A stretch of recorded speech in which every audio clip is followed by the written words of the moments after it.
Today, the trial of former Minneapolis police officer Derek Chauvin continues its third week of testimony. Now, some key takeaways from last week.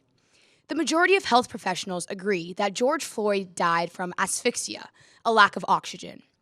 Dr. Martin Tobin was brought to the stand, a pulmonologist who has studied breathing in the human body for more than 40 years. According to the HuffPost, quote, through diagrams, 3D modeling, and mathematical calculations, Tobin walked the jury through the way he believed Floyd died, explaining how Floyd's prone position, the placement of his handcuffs, the knee to his neck, and knee to his back and left side made breathing difficult and then impossible, unquote. It's also important to note that no one disagrees that there were drugs both at the scene and in Floyd's body at the time of his arrest.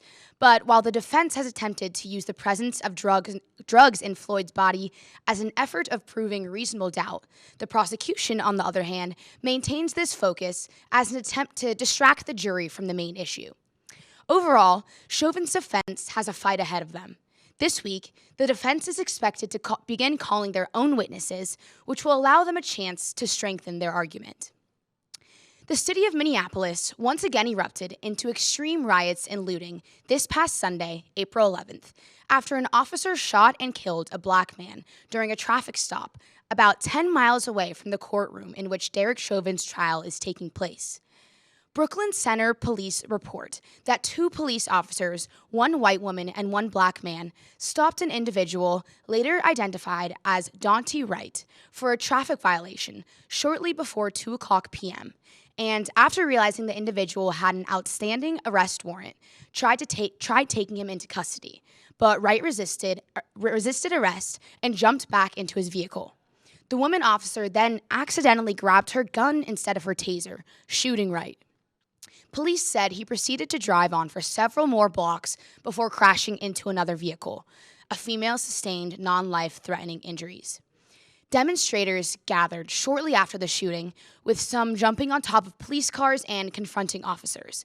About 20 businesses were broken into at the city's Shingle Creek Shopping Center, as looting spilled into North and South Minneapolis late Sunday night and early Monday morning. Rioters also gathered at the Brooklyn Center Police Department, where rocks and foreign objects were thrown at officers. Minnesota Department of Public Safety Commissioner John Harrington reported at a press conference that law enforcement agencies were working to constrain the unrest and that the National Guard had been activated.